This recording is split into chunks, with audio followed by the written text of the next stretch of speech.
Hello fellow developers. तो आज मैं आप सब लोगों को बताने वाला हूँ कि कैसे हम एक बहुत इंटरेस्टिंग सा यूआई बना सकते हैं।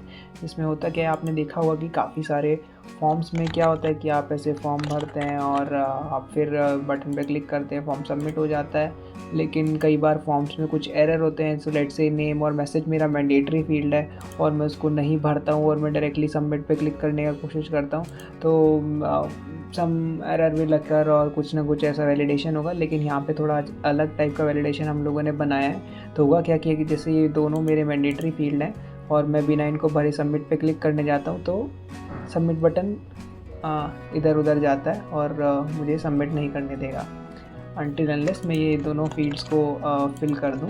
तब तक मैं इस फॉर्म को सबमिट नहीं कर सकता हूँ। तो ये काफ़ी अच्छा लगता है और इंटरेस्टिंग भी है, यूनिक है। तो आप लोग इसको अपने प्रोजेक्ट्स में इंटीग्रेट कर सकते हैं, काफ़ी इजी है। हम इसको रिएक्ट में बनाने वाले हैं। सो लेट्स गेट स्टार्टेड।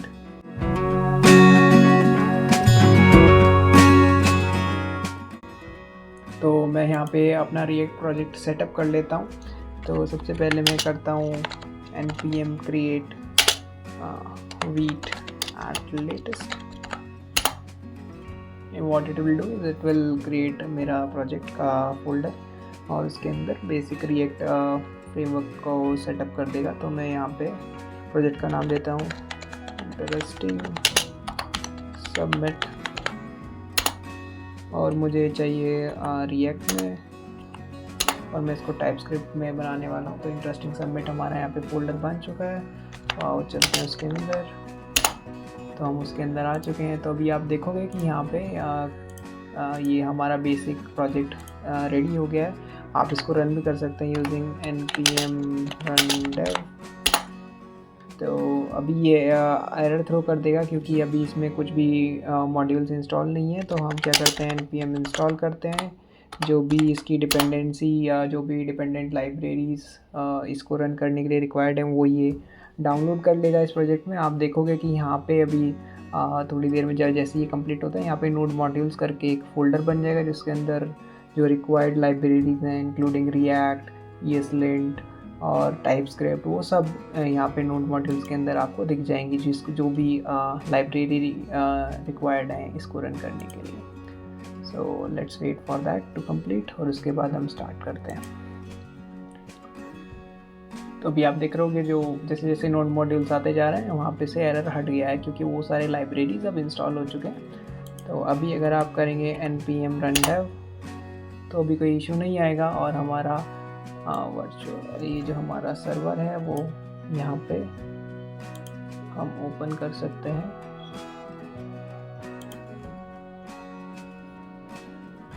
तो आप देख रहे हो अभी एक बेसिक वेबसाइट यहाँ पे हमको दिख रही है। तो ये कुछ नहीं है, इसमें आप क्लिक करो तो काउंटर सेट होता है। ये बेसिक HTML यहाँ पर उन्होंने लिखा हुआ है, कुछ CSS भी यहाँ पे लिखा हुआ है। So let's get rid of that. I don't need these things as of now, don't need this। यहाँ पे मैं index.css में जाऊँगा और मुझे अभी ये डार्क और लाइट थीम वाला अभी नहीं चाहिए। ओके, और अभी एनीथिंग एल्स, यहाँ पे बैकग्राउंड कलर ये है, इसको भी हटा देते हैं। बॉडी पे view display flex main width, okay H1 button, I don't need button के स्टाइल्स क्योंकि मैं खुद बनाने वाला हूँ सब स्टाइल और ये सब भी मुझे नहीं चाहिए। ठीक है, तो अभी यहाँ पे अगर मैं जाऊँगा app.tsx में तो भी मेरे पास एम्प्टी है। तो मैं यहाँ पे div बना लेता हूँ।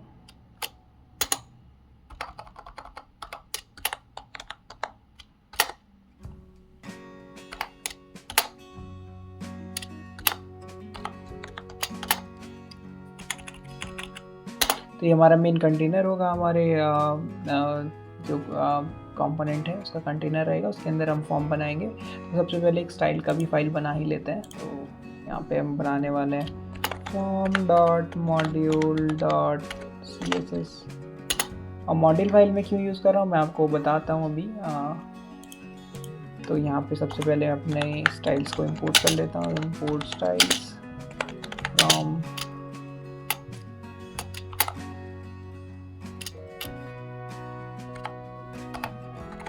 ./form module css। कूल। और इसको हम क्लास नेम दे देते हैं कि इसका क्लास नेम होगा styles.container। इसके अंदर हम बनाएंगे एक फॉर्म एलिमेंट। फॉर्म का एक्शन अभी कुछ नहीं चाहिए मुझे, और क्योंकि अभी मैं इसका वैलिडेशन रिएक्ट में हैंडल करने वाला हूँ, तो मैं इसको अभी सिर्फ क्लास दे देता हूँ styles.form। और मैं क्या बोलता हूँ कि यहाँ पे जब ऑन सबमिट हो तो अभी ये form as it is submit ना हो जाए, तो मैं बोलता हूँ prevent डिफ़ॉल्ट। तो अभी क्या हुआ कि फॉर्म अगर जब सबमिट होने वाला होगा तो मतलब जब हम कोई बंदा सबमिट बटन पे क्लिक करेगा तो फॉर्म जो डिफ़ॉल्ट उसका एक्शन होता है वो फॉर्म को सबमिट कर देता है, वो नहीं होगा और हमारा लॉजिक जो है वो एग्जीक्यूट होगा जो हम अभी लिखने वाले हैं। तो अभी मैं यहाँ पे एक h2 टैग बना देता हूँ। इसमें कुछ भी आप लिख सकते हैं, जैसे मैं लिख देता हूँ माई फॉर्म। ओके, और फिर यहाँ पे हम लिख लेते हैं div। और इस div के अंदर हम लोग बनाने वाले हैं अपना इनपुट, तो इसको क्लास देते हैं input wrapper. So styles dot input wrapper. Okay, और इनपुट रैपर के अंदर हम लेबल और इनपुट देने वाले हैं। तो लेबल हर एक जो हमारा एलिमेंट रहेगा HTML एलिमेंट, तो लेट्स से नेम और मैसेज हम अभी के लिए लेते हैं और हम यहाँ पे एक इनपुट एलिमेंट बना लेते हैं। तो इसका टाइप रहेगा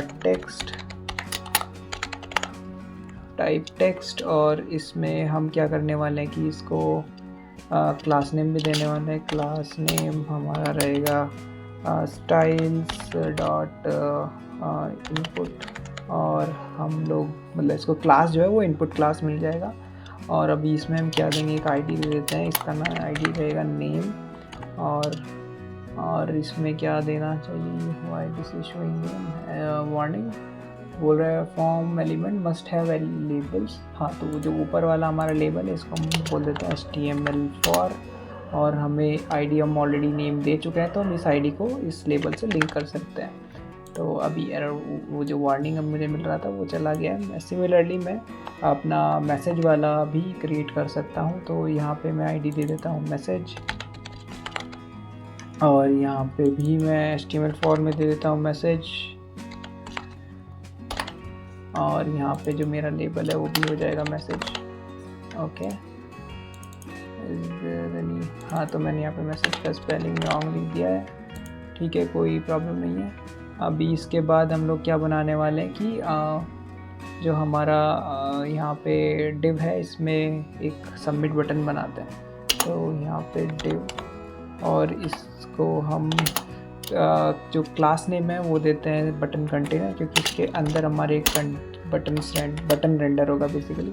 तो स्टाइल्स डॉट बटन कंटेनर, और फिर इसके अंदर हमारा जो बटन है वो आएगा, तो बटन, और इसको भी हम क्लास दे देते हैं क्लास नेम।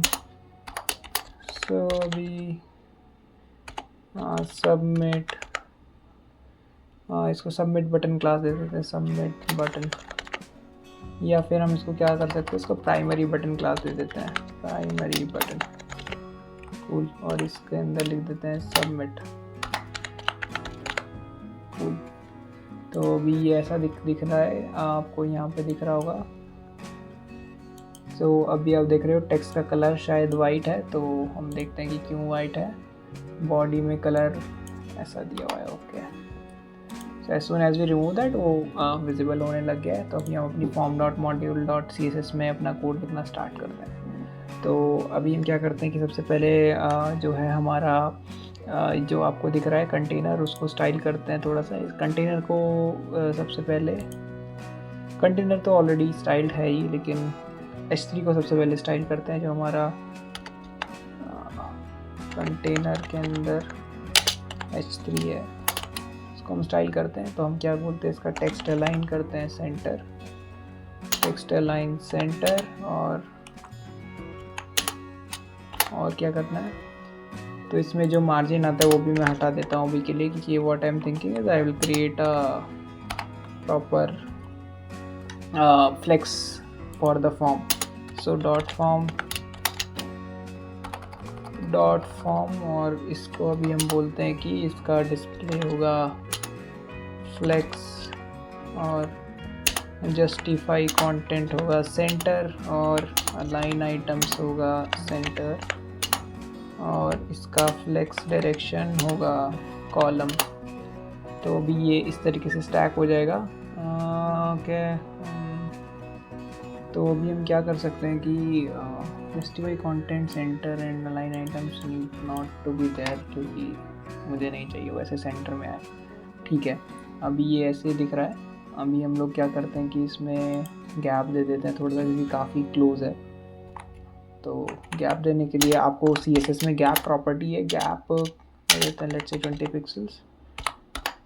और अभी हम लोग क्या करने वाले हैं कि इसको जो हमारा पुराना वाला जो हमारा ये बैकग्राउंड है, जो बॉडी का जो बैकग्राउंड है उसको थोड़ा सा हम अच्छे से कलर करते हैं।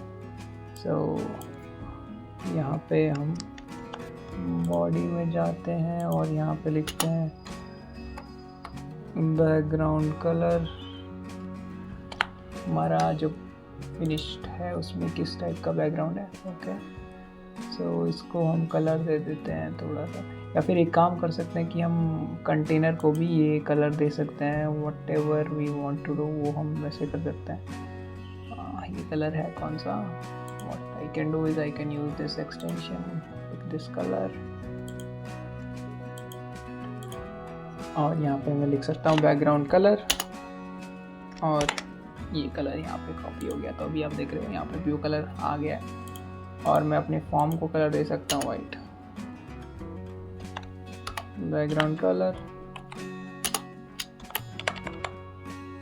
कूल। तो अभी देख रहे हो आप वो थोड़ा अलग दिखने लग गया है।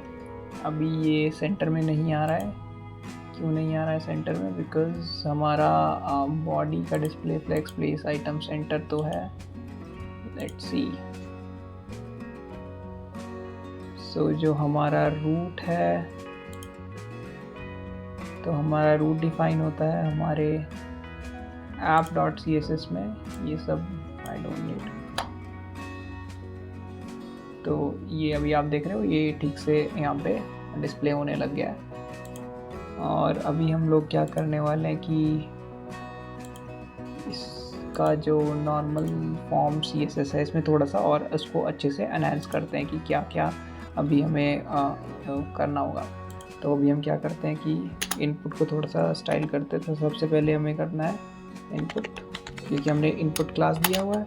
तो इनपुट में इसको विड्थ देते हैं 100% ऑलमोस्ट और उसको बोलते हैं कि पैडिंग थोड़ा सा दे देते हैं। पैडिंग रखते हैं लेट्स से 5 पिक्सल्स और 10 पिक्सल्स और बॉक्स साइजिंग हमारा हमेशा मेरा फेवरेट बॉर्डर बॉक्स। ओके, और यहाँ पे हम बॉर्डर रख लेते हैं, बॉर्डर रखेंगे 2 पिक्सल्स सॉलिड और एक ग्रेइश कलर हम रखने वाले, तो वो रखने वाले FBFF। सो ये कलर मैंने इसका बॉर्डर कलर रख दिया है और इसको थोड़ा सा कर्व बनाते हैं। तो बॉर्डर रेडियस 4 पिक्सल्स। जो हमारा फॉर्म है उसको भी थोड़ा सा पैडिंग दे देते हैं, पैडिंग 20 पिक्सल्स 40 पिक्सल्स। हाँ, तो अभी वो फॉर्म थोड़ा सही दिख रहा है। अभी इसको क्या करते हैं कि इसका विड्थ भी थोड़ा सेट कर देते हैं, let's say 450 pixels, how it goes. हाँ ठीक है, और उसका भी बॉर्डर रेडियस हम रख लेते हैं, बॉर्डर रेडियस इसका रखते हैं लेट्स से 10 पिक्सल्स। हाँ अभी ठीक लग रहा है, गुड, यस। तो ये ठीक है। अभी हमें इनपुट पे जैसे अभी हम फोकस करते हैं तो आप देख रहे होगे यहाँ पे अब ब्लू कलर का हाईलाइट आता है, यहाँ पे अभी नहीं आ रहा है, तो हम क्या करते हैं dot input colon focus state में जब वो हो तो हमें क्या करना है उसका आउटलाइन कलर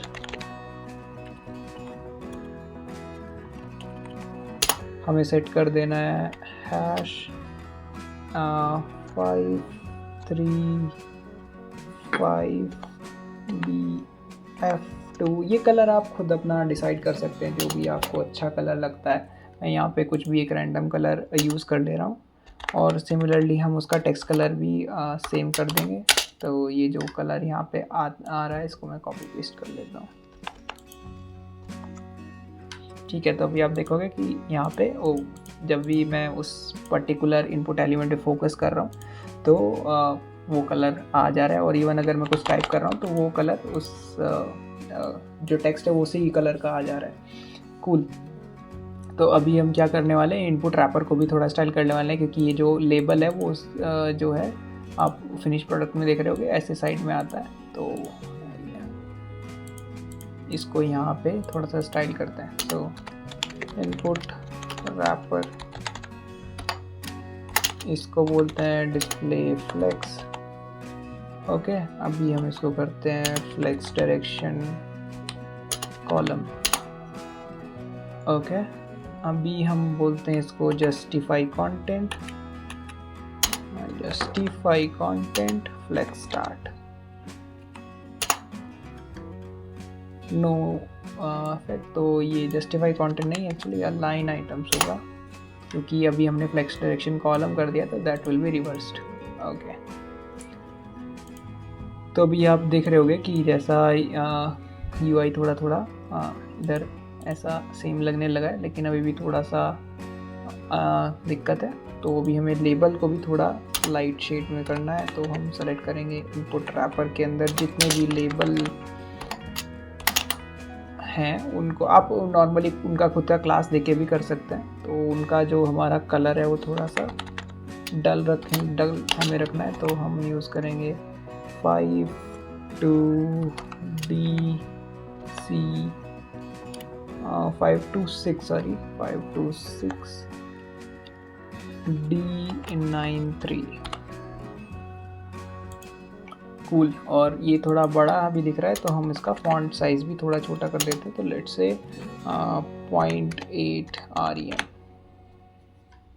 हाँ, अभी आप देख रहे हो ये काफ़ी सही दिख रहा है। उसके बाद हम लोग बटन को स्टाइल करने वाले हैं। तो अब हम क्या करते हैं, सेलेक्ट कर लेते हैं बटन कंटेनर। तो अभी बटन कंटेनर पे हमें थोड़ा सा ध्यान देना पड़ेगा। इसका इनिशियली हम वेट दे देते हैं 100%, कि जितना भी इसका कंटेनर है वो, अभी आप देखो यहाँ पे बटन कंटेनर पूरा बड़ा एलिमेंट बन चुका है। तो जो बटन है जब हम उसको मूव करेंगे तो उस कंटेनर के अंदर ही रहेगा, क्योंकि कंटेनर काफ़ी बड़ा हो गया। ओके, तो अभी हम इसका भी डिस्प्ले फ्लेक्स और वो कर लेते हैं, ताकि वैसे तो ये सेंटर में ही है, बट एज सुन एज मैं बटन का डिस्प्ले चेंज करूँगा वो चेंज हो सकता है। तो display flex place content center. Cool. अब मैं क्या करूँगा, अपने बटन को बटन प्राइमरी इसको कर लेता हूँ स्टाइल बटन प्राइमरी को। तो यहाँ पे हमें थोड़ा सा स्टाइल अच्छे से करना पड़ेगा। तो सबसे पहले मैं थोड़ा सा पैडिंग दे देता हूँ 5 पिक्सल और 20 pixels. Why this is not getting applied, क्योंकि बटन प्राइमरी हमारा क्लास नहीं है क्या, या हमने लगाया नहीं है। हमने लगाया है स्टाइल डॉट प्राइमरी बटन, और हमने वहाँ पे लिखा है बटन प्राइमरी। तो अभी आप देख रहे हो पैडिंग आ चुका है। और अभी हम लोग क्या करेंगे कि इसका बॉर्डर रेडियस भी थोड़ा सा दे देते हैं। Border radius let's say 200 pixels, ताकि वो पूरा से कर्व हो जाए। और इसका बॉर्डर हमें नहीं चाहिए, तो बॉर्डर नट, ये जो एक्स्ट्रा आउटलाइन टाइप का आ रहा है, ठीक है, वो बॉर्डर हमने हटा दिया है। अभी हम इसको बैकग्राउंड कलर दे देते हैं। बैकग्राउंड कलर हम देते हैं वही वाला अपना ब्लू, और I would say purple kind of. Okay, और इसका कलर जो है हम दे देते हैं वाइट। ओके, और हाँ अभी ये ठीक ही लग रहा है। इसका कर्सर भी हम पॉइंटर कर सकते हैं, cursor pointer, yes, so this is good. Okay, अभी हम क्या करने वाले हैं कि इस पे इसका जब हम कोई बंदा इस पे फोकस करे तो ये अजीब सा लाइन आ रहा है, इसको भी थोड़ा सा स्टाइल कर लेते हैं। So primary button focus state में क्या करेंगे, हम उसका आउटलाइन कलर और यही वाला जो कलर हमने सेलेक्ट किया हुआ है वो ही यूज़ करते हैं, और इसका थोड़ा सा ऑफसेट दे देते हैं। तो outline offset 2 pixels let's say. तो अभी होगा क्या कि जब भी मैं उस बटन पे फोकस करूँगा तो ऐसे एक आउटलाइन आएगा जो थोड़ा सा दूर होगा, उससे 2 नहीं 4 थोड़ा करते हैं तो क्या होगा, 4 थोड़ा ज़्यादा हो गया, so let's say 3 थोड़ा ठीक ही दिख रहा है, but I will go with 2 only, 2 ही थोड़ा बेटर लग रहा है। ओके, अभी हम लोग क्या करने वाले हैं कि ये सब हो गया है, तो अभी इनका फंक्शनैलिटी लिखने वाले हैं। ये स्टाइलिंग अभी कंप्लीट हो चुका है। तो सबसे पहले मैं क्या करूँगा कि एरर के लिए भी वो बना लेता हूँ एलिमेंट, क्योंकि हमें एरर भी यहाँ पे शो करना है, तो उसका भी पहले स्टाइलिंग कर लेते हैं। तो हर एक यहाँ पे एक और हमारा स्पैन एलिमेंट हम यूज़ कर सकते हैं, स्पैन, और इसको भी क्लास नेम दे देते हैं स्टाइल्स डॉट एरर। ओके, और इसके अंदर लिख देते हैं नेम इज रिक्वायर्ड फील्ड, और इसको ही हम यहाँ से कॉपी कर लेते हैं और यहाँ पे पेस्ट कर देते हैं, और यहाँ पे लिख देते हैं मैसेज इज रिक्वायर्ड फील्ड। ठीक है, अभी ये यहाँ पे ऐसा दिख रहा है, और हम लोग अब इस एरर वाले को स्टाइल करने वाले हैं। ठीक है, तो जो हमारा एरर वाला कंपोनेंट है वो भी दिखने लग गया, तो उसको भी हम स्टाइल कर लेते हैं। तो यहाँ पे हम उसको सिलेक्ट लिखते हैं डॉट एरर, और सबसे पहले हम लोग को उसका फॉन्ट साइज़ थोड़ा छोटा करना है और उसका कलर जो है वो डिफाइन करना है। तो फॉन्ट साइज़ लेट्स से मैं यूज़ करता हूँ 0.8 REM, जो कि हमने ऊपर यहाँ पे यूज़ किया हुआ है। सेम यहाँ पे भी इसको उतना ही फॉन्ट साइज देते हैं, और इसका जो कलर है वो हम देते हैं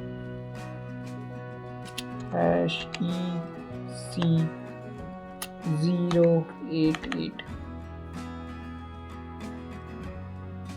808 sorry. Now if you see कि अभी एरर मैसेज काफ़ी क्लियर दिख रहा है। अभी हम क्या करने वाले हैं कि जब एरर आएगा तो इनपुट को एक डिफरेंट क्लास भी दे देंगे। तो उस केस में क्या होगा कि इनपुट जैसे अभी आप यहाँ पे देख रहे होगे कि ये ऐसे हाईलाइट हो रहा है, तो उसको भी हम एरर इनपुट क्लास में डिफाइन कर लेते हैं। सो एरर इनपुट क्लास, इसके अंदर क्या करेंगे, हम इसका बॉर्डर कलर जो है वो चेंज कर देंगे, बॉर्डर कलर,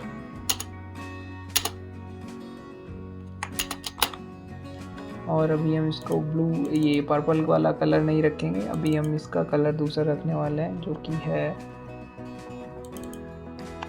ये वाला कलर FFB3B3।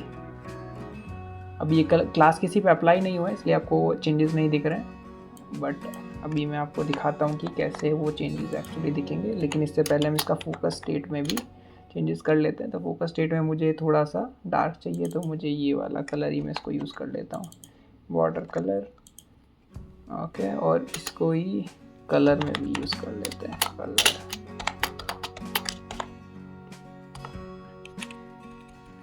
ओके, तो अभी आप अगर मैं एरर अपने इनपुट एलिमेंट्स पे, जो हमारा इनपुट एलिमेंट है लेट से ये वाला, इसमें अगर मैं एक और क्लास ऐड कर दूँ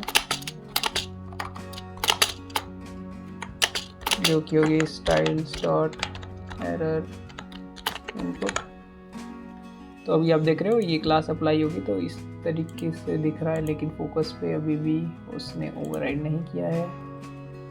error input colon focus border colour this is this,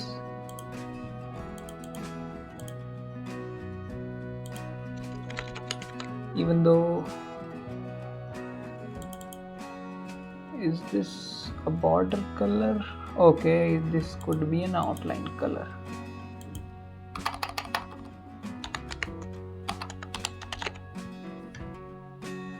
हाँ, तो अभी आप देख रहे हो कि वहाँ पे एक perfect red colour error state आ चुकी है, लेकिन अभी हमें एरर स्टेट अभी नहीं यहाँ पे लगानी है, so we don't need this. Okay, so अभी हम अपनी एरर स्टेट डिफाइन करने के लिए एक स्टेट लिख लेते हैं। सो यूज, सबसे पहले मैं बोल देता हूँ एरर सेट एरर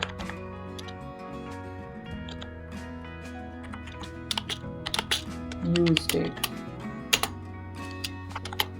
अब ये जो यूज स्टेट है ये मेरा किस टाइप का रहने वाला है, मैं इसका एक टाइप डिफाइन कर लेता हूँ कि ये सिर्फ एक जो है नॉर्मल कोई प्रिमिटिव नहीं रहने वाला है, तो मैं एक टाइप डिफाइन कर लेता हूँ, type error state.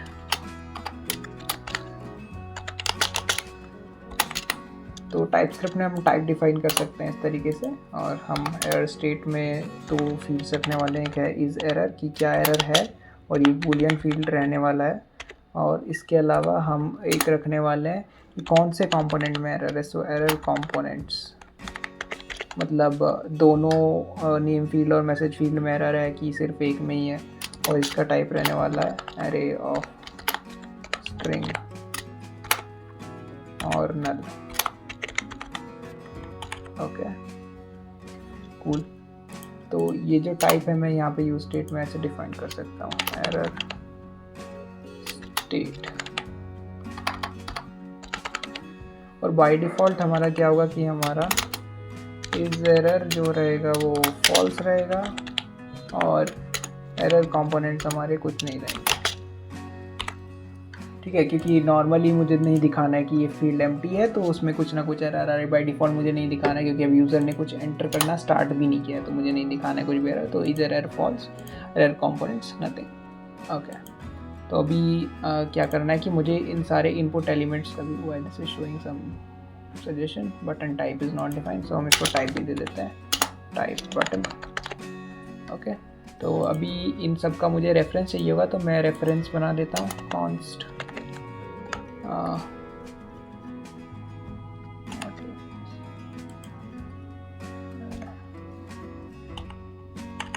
const name ref equals to use ref, और ये रहेगा HTML input element। तो ये मेरे पास रेफरेंस बन गया है, इसको इंपोर्ट कर लेते हैं, इंपोर्ट फ्रॉम रिएक्ट। तो ऐसे मुझे मल्टीपल चाहिए होंगे। सबसे पहला नेम रेफ, सेकेंड वाला रहेगा मेरा मैसेज रेफ, फिर रहेगा सबमिट रेफ, सबमिट बटन का जो रेफरेंस रहेगा, और मेरे पास रहेगा एक फॉर्म का फॉर्म रेफरेंस। तो ये इनपुट एलिमेंट नहीं है, ये बटन एलिमेंट है, बटन, और ये मेरा फॉर्म एलिमेंट है। और इनिशियली इन सबको हम नल असाइन कर देते हैं। My bad. तो आप ऑल्ट की प्रेस करेंगे तो ऐसे आप ऑल्ट की प्रेस करके जहाँ भी आप क्लिक करेंगे मल्टीपल कर्सर्स आ जाते हैं। ओके, सो अभी हम एक फंक्शन लिख लेते हैं जिसमें हम वैलिडेट करने वाले हैं। सो कॉन्स्ट वैलिडेट इनपुट्स। तो अभी हम यहाँ पे जब भी ये फंक्शन कॉल करेगा यहाँ पे ये वैलिडेट करेगा कि क्या इनपुट्स सही है कि नहीं है। तो इसमें हम एक फील्ड ले लेते हैं, लेट्स से इज एरर, और बाय डिफ़ॉल्ट मान लेते हैं कि कोई एरर नहीं आया, फॉल्स। ओके, ऐसे ही हम यहाँ पे एरर कंपोनेंट ले लेते हैं, कॉन्स्ट एरर कंपोनेंट्स, और बाय डिफ़ॉल्ट उसको एम्प्टी एरे कंसिडर कर लेते हैं। अब आती है मेन चीज़ शुरू की, कैसे हम इनपुट को, तो सबसे पहले हम जो नेम रेफ है इसको इनिशियलाइज कर लेते हैं। जो यहाँ पे नेम है यहाँ पे इसको रेफरेंस दे देते हैं, रेफ नेम रेफ, और मैसेज को भी यहाँ पे रेफरेंस दे देते हैं, ref is equals to message ref. Submit ref को भी दे देते हैं, तो button ref is equals to submit ref, और फॉर्म को भी दे देते हैं, form ref is equals to form ref. Cool ref. Okay, अब यहाँ पे हम चेक करेंगे कि क्या हमारा नेम एम्प्टी तो नहीं है। तो उसको चेक करने का क्या तरीका है, हम चेक करेंगे नेम रेफ डॉट करेंट, मतलब जो भी एलिमेंट का रेफरेंस है उसको आ जाएगा यहाँ पे, और उसका हम चेक करेंगे वैल्यू, और उसको अगर मैं ट्रिम करता हूँ यानी कि उसके आसपास के मतलब जो स्पेसेस हैं वो हटा देता हूँ, तो उसकी जो लेंथ आती है टोटल वो हमारी 0 से बड़ी होनी चाहिए। अब ये बोल रहा है कि there could be a possibility कि हमारा ये एलिमेंट डिफाइंड ही ना हो, तो हम ऑप्शनल चेनिंग करके जो कॉन्सेप्ट है उसको यूज़ कर सकते हैं। तो अगर एग्जिस्ट करता है तो ही उसको अप्लाई करो, और ये बोल रहा है कि ये पूरा अनडिफाइंड हो सकता है क्योंकि हमने ऑप्शनल चेनिंग का यूज़ किया है। आई थिंक ये भी रिक्वायर्ड नहीं है, क्योंकि वो बोल रहा है कि अगर वैल्यू होगा तो उसके अंदर ट्रिम फंक्शन होगा ही। ओके, तो हमें क्या करना होगा, एक बाय डिफ़ॉल्ट उसको वैल्यू देना पड़ेगा, और 0। सो अगर ये अनडिफाइंड होता है समहाउ, तो by default consider 0, and if it is greater than 0 then it's okay. Let's say इसको लेस देन इक्वल्स टू 0, कि उसका लेंथ 0 या 0 से कम है, तो ठीक है। तो इस केस में नेम में हमारा कुछ ना कुछ तो एरर है, क्योंकि नेम में लेंथ 0 आई है। तो ये कंडीशन क्या रही है कि name ref dot current it will give you this element, उसके अंदर जो वैल्यू है इसमें जो भी वैल्यू यूज़र ने फिल किया होगा। ट्रिम मीन्स अगर मैं कुछ ऐसे लिखता हूँ कि space something space, so this trim function what it will do is it will give me this string, और वो जो इधर उधर के जो स्पेसेस हैं वो हटा देगी, लेकिन अगर अंदर कोई स्पेस होगा उसको नहीं हटाएगी। तो ये वाला स्पेस जो है वो हट जाएगा, और ये वाला स्पेस जो है वो हट जाएगा, ये नहीं हटेगा, मुझे सिर्फ इतना स्ट्रिंग मिलेगा। तो अभी क्या होगा कि इस फंक्शन को यूज़ करने से क्या होगा कि अगर किसी ने सिर्फ स्पेस ऐसे लिखा हुआ है तो वो पूरा का पूरा हट जाएगा, और मुझे फिर से वापस वो स्ट्रिंग मिलेगी जिसके अंदर कुछ है ही नहीं। ओके, तो ये मुझे वो लेंथ दे देगा कि वो कितनी लंबी स्ट्रिंग है। और अगर किसी केस में ये हमारा अनडिफाइंड होता है तो उस केस में बाय डिफ़ॉल्ट हमारा वैल्यू 0 चला जाएगा। ओके, तो इस पूरी कंडीशन को लेस देन इक्वल्स टू 0 होना चाहिए। ओके, अगर ऐसा होता है तो एरर है, तो मैं बोल दूंगा is error is true. Okay, और कौन से कंपोनेंट में एरर है, error components dot push name. आप इसके लिए भी अलग से एक इनम डिफाइन कर सकते हैं कि मेरे कौन कौन से फील्ड हैं, मैं अभी स्ट्रिंग को यूज़ कर रहा हूँ। और फिर दूसरा भी हमें ऐसे ही चेक करना है हमारा जो मैसेज रेफ वाला है कि उसमें भी कोई एरर तो नहीं है, तो सेम कंडीशन कॉपी पेस्ट मार रहा हूँ। तो यहाँ पे बस मैं उसको रिप्लेस कर दूंगा मैसेज रेफ से, और ये भी इवन देन सेम ही रहेगा, सिर्फ मुझे पुश डिफरेंट करना है मैसेज। ओके, अभी यहाँ पे मुझे क्या करना है कि ये जो हमारे पास वैल्यू आ चुकी है इसको हमारी स्टेट में सेट करना है। तो सेट एरर, जो हमने यहाँ पे ऊपर फंक्शन डिफाइन किया सेट एरर, इसको हम यूज़ करेंगे।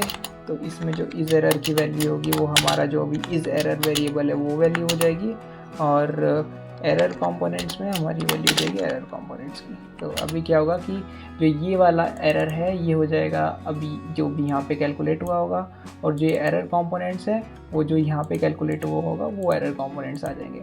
अब हो सकता है कि ये कंडीशन सेटिस्फाई हो, ये नहीं हो, ऐसा भी हो सकता है कि दोनों सेटिस्फाई हो जाएं, एक ऐसा भी हो सकता है कि सिर्फ ये सेटिस्फाई हो ये नहीं हो, और ऐसा भी हो सकता है दोनों पास हो जाए, दोनों में मतलब कोई भी कंडीशन सेटिस्फाई नहीं हो और एरर ही ना हो। ठीक है, तो उस हिसाब से ये सेट एरर हो जाएगा। और बाय एंड ऑफ दिस मैं रिटर्न भी कर देता हूँ कि क्या इस फंक्शन को एग्जीक्यूट करते वक्त हमने इस एरर को, जो हमारे वेरिएबल है ट्रू था कि फॉल्स था। अभी मैं बताता हूँ कि क्यों हम ऐसा कर रहे हैं। हाँ, तो अब हम क्या करने वाले हैं कि ये जो एरर है ये जब ही शो करेंगे जब हमारा एरर मैसेज एक्चुअली में शो करना है। तो इसको हम कंडीशनल डाल देते हैं। सो इसमें हम एक कंडीशन लिख लेते हैं अपनी, अगर हमारा जो एरर, हमारा स्टेट है एरर, उसके अंदर जो कंपोनेंट्स हैं एरर कंपोनेंट्स, उसके अंदर अगर हमारा नेम है, नेम, तो ही ये रेंडर करो। So if this is true then only render this. Okay, similarly for this error dot error component dot includes message then only render this।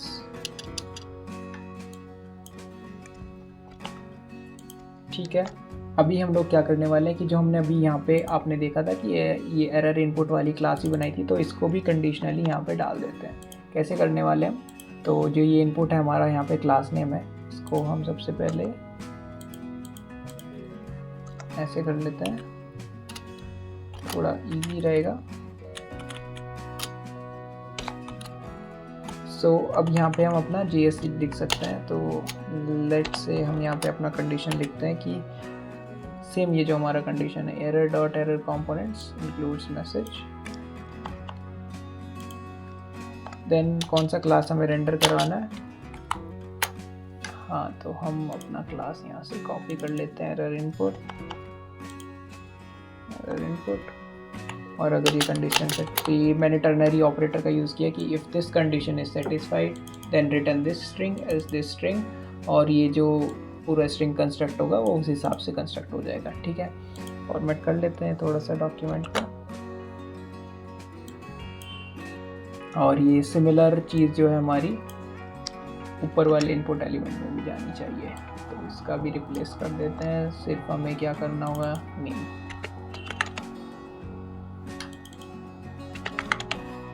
इसको वापस से फॉर्मेट कर लेते हैं। व्हाट इज द इशू यहाँ पे, ओके ठीक है। तो अभी ये सब कुछ हो गया फाइनलाइज। तो अगर कुछ भी एरर आएगा तो यहाँ पे अभी वो अपने हिसाब से स्टाइल्स और एलिमेंट ऐड कर देगा। ठीक है, अभी हम लोगों को पूरा प्रॉपर इसका फंक्शनलिटी लिखना है।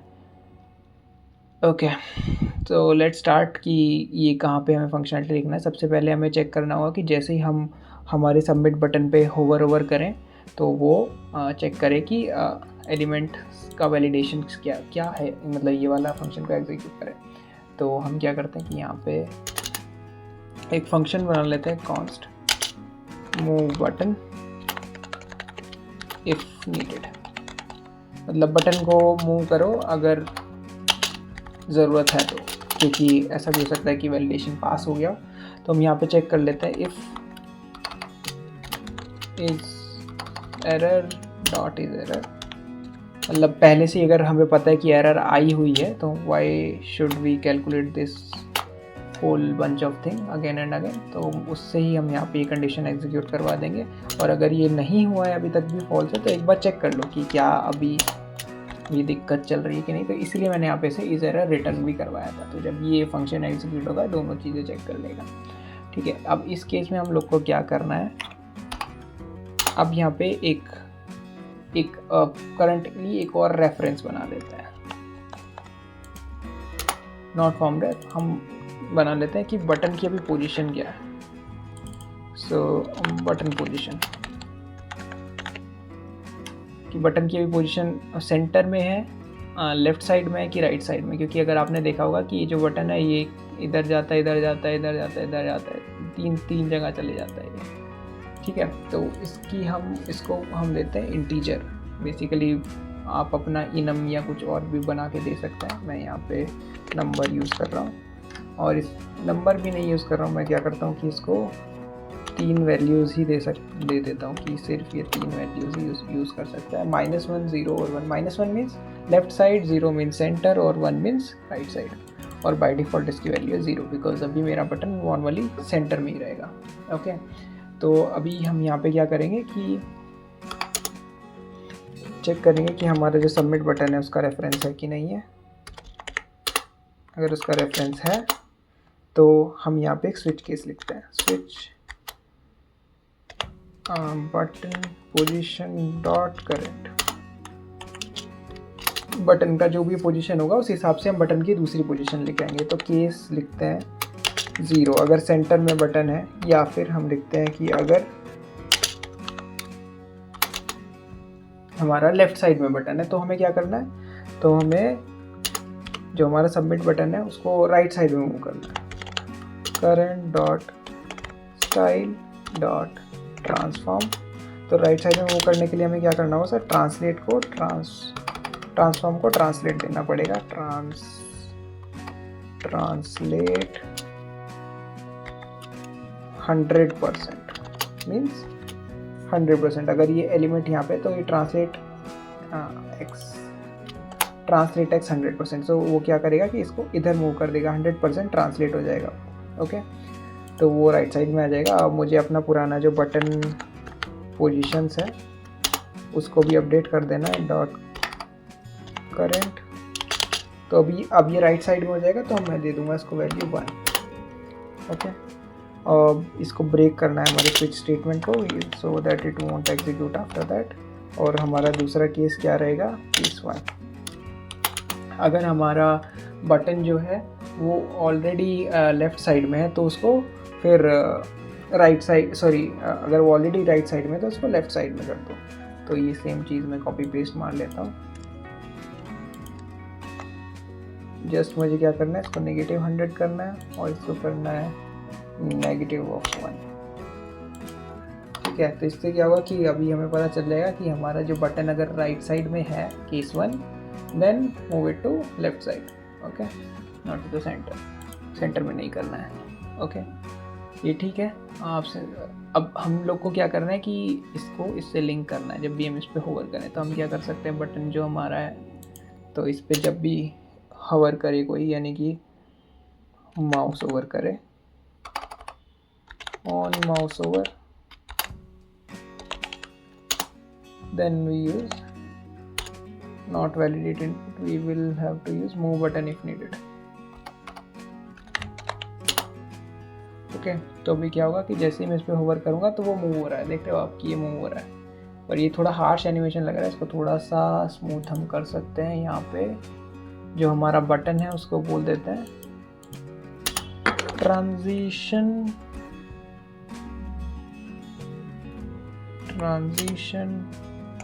ट्रांसफॉर्म प्रॉपर्टी पे मुझे ट्रांजिशन चाहिए। और कितना चाहिए मुझे, लगभग मैं मानता हूँ 100 ms यानी कि 100 मिली सेकेंड्स।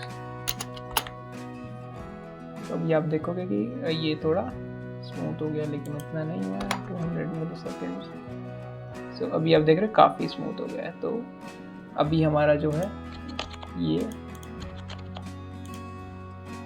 लेकिन अभी भी हमारा जो वैलिडेशन है वापस से नहीं अप्लाई हो रहा है, क्योंकि एक बार हमारा एरर सेट हो गया है तो वापस से वो दोबारा से वैलिडेट नहीं कर रहा है। तो वापस से एरर हटाने के लिए हम लोग को क्या करना पड़ेगा, जब भी इनपुट में कुछ टाइप हो रहा है तो हमें वापस से चेक करना है। तो मैं यहाँ पे एक और फंक्शन बना लेता हूँ, const on input.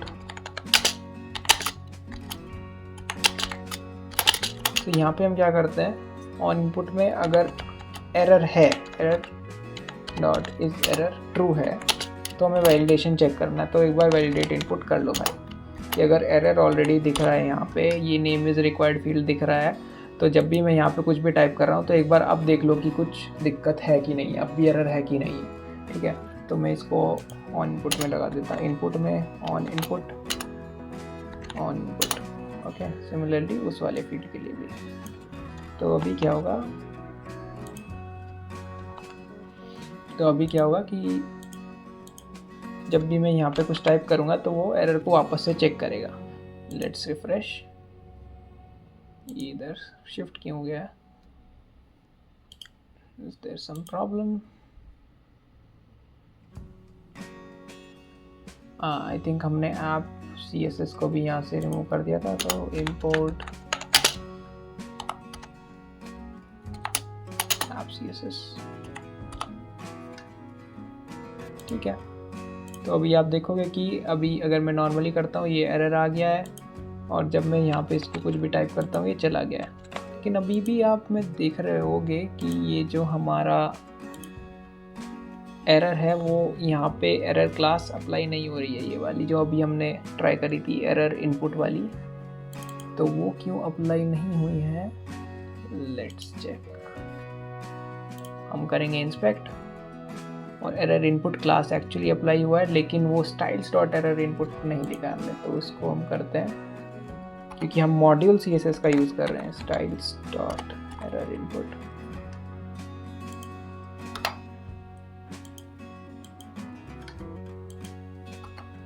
Styles dot error input. So अभी आप देख रहे हो वो क्लास अप्लाई हो चुका है, तो जैसे ही मैं उसमें कुछ भी टाइप कर रहा हूँ वो हट जा रहा है। ओके, और अभी मैं सबमिट करूँगा तो कुछ नहीं हो रहा है क्योंकि अभी सबमिट फंक्शनैलिटी इम्प्लीमेंटेड ही नहीं है। तो मैं यहाँ पे एक फंक्शन मान लेता हूँ कॉन्स्ट ऑन सबमिट, और वो चेक करेगा कि क्या अभी हमें सच में सबमिट भी करना है नहीं करना है। तो if error dot is error, अगर ऐसा कुछ है, या फिर इसको बोलते हैं नॉट, मतलब एरर नहीं है, ये हमारी जो ये सेम कंडीशन है हमको यही यूज़ करनी होगी। तो हम इसको नॉट हटा के और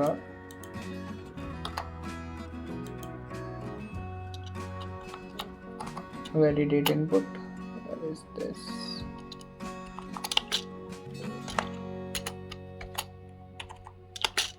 तो रिटर्न कर जाओ भाई, कोई ज़रूरत नहीं है। कुछ दिक्कत है अभी भी तो इसमें सबमिट नहीं करना है, लेकिन अगर ऐसा कुछ भी नहीं है तो what we will do is we will show an alert popup और व्हाटएवर जो भी आप लोगों को करना है कि ये फॉर्म इज सबमिटेड। और यहाँ पे जो हमारा फॉर्म रेफ है उसमें अगर करंट एग्जिस्ट कर रहा है तो उसको सबमिट कर दो भाई। That's it.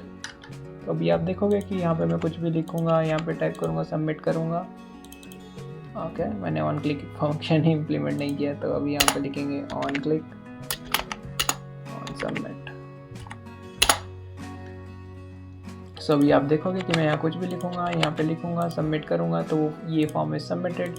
बट अगर मैं कुछ और भी लिख रहा हूँ या फिर कुछ एरर छोड़ दे रहा हूँ तो अभी वो मुझे सबमिट नहीं करने देगा। इवन दो मतलब वो एनिमेशन की वजह से I am able to click on this button, तो वहाँ पे वैलिडेशन है वो उसको सबमिट नहीं करने देगा, क्योंकि यहाँ पे ये क्लिक हो भी गया तो ये इस कंडीशन में चला जाएगा और रिटर्न कर देगा, कुछ नहीं होगा। ओके, तो इसलिए कंडीशन है क्योंकि हमारा एकदम जैसे ही मैं माउस ओवर कर रहा हूँ तो एकदम से बटन नहीं हिल रहा है क्योंकि हमने एनिमेट किया है उसको। तो थोड़ा बहुत एज केस हो सकता है कि वो उस पर यूज़र एबल मतलब यूज़र्स पे क्लिक कर दे। ठीक है, तो ये बन चुका है। अभी आप जैसे इसमें वापस से लिखोगे अभी आप सबमिट कर पाओगे। So this is it. वो काफ़ी अच्छा लगता है, आप भी इसको अपने प्रोजेक्ट्स में यूज़ कीजिए, काफ़ी यूनिक लगता है, काफ़ी अच्छा लगेगा और एंजॉय कीजिए कोडिंग को। So this is it from my side. Keep smiling, stay smile. Thank you.